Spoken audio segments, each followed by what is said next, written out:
Hello, let's make a painting. We're going to put it over the place, and actually we will slow it down. I'm gonna start putting water on the glass, and then put the paper, and then put the water over the place. There we go. Alrighty, so let's see what we're gonna do today. Maybe something flat. You know what? I will take paint straight to the tube and just put it on the brush, and I will make one line. Now I kind of push a little bit so I can leave some of the paint, but not too much, so I can have enough paint to cover around. Still wondering, should I go all the way down or not with this? Yes, maybe. So we're gonna tilt the horizon a little bit as far as we go down on the foreground. I'm gonna push a little bit more here so we can have like dark, light, dark. And as you can see, we kind of some kind of flickery effect on the foreground because the paper is kind of dry there. Emphasize a little bit more on the horizon. And I'm just gonna clear my brush in the sky. I'm gonna make the dark sky with the white fluffy clouds. And basically not wasting paint, just clear my brush there. Alright, so far we're using only one color. Let's see what else we can put here.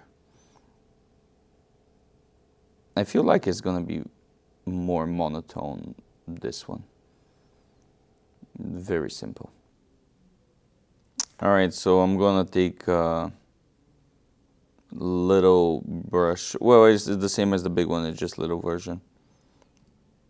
And I'm gonna take a black paint. Now keep in mind, this is not a black wash. Black wash is gonna be more firm on the paper, and the black watercolor paint is just gonna blend a little bit better so we can look more natural for the horizon line. In general, I will use black wash there, but this one is like so far only one color, as we said. So I'm gonna take some yellow. Now, I always had hard time to keep my yellows clean, so I'm gonna clean it up a little bit. And I feel like this painting is some kind of a very calm down day, but also is kind of cloudy. So I'm gonna put some reflection on the ground from the sky.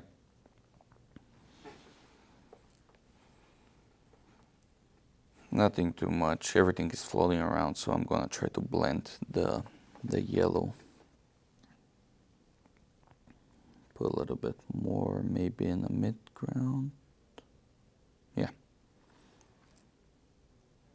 A lot of water and less yellow paint, so I can have the reflection, but also I don't want to lose the texture under the yellow. Let's see, maybe for the sky. Now I'm gonna take the palette knife and just, yeah, let's see. Now I let it stay a little bit on the side so the water gets spread around, blend a little bit better. It can become some kind of natural forms on the horizon. The foreground and the midground are kind of firm, but the horizon I needed to spread around a little bit so it can be more interesting. I guess the accent and the most interesting part is going to be the horizon. I'm going to emphasize a little bit more with the black wash on the foreground, and you see how firm it is. It doesn't go anywhere. It's very nice if you want to make a contrast and use that.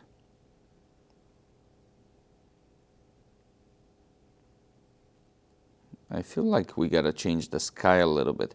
The clouds are fine, but they're like just white sitting there. I think they need to blend a little bit.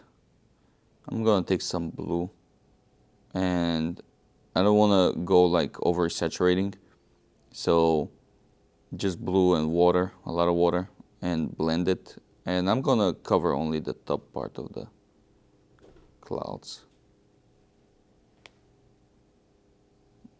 taking the palette knife and instead of like growing grass, I'm just gonna push with the palette knife up and making some kind of lines. Of course, for the horizon, I'm gonna grow up some trees. Just scratch the paint over there. From bottom to the top, and just push it up. Nothing too much, nothing special. It's beauty of watercolor is like you make some strokes or some spots and the water will do it by itself. It will just do whatever is needed to be done for the particular painting.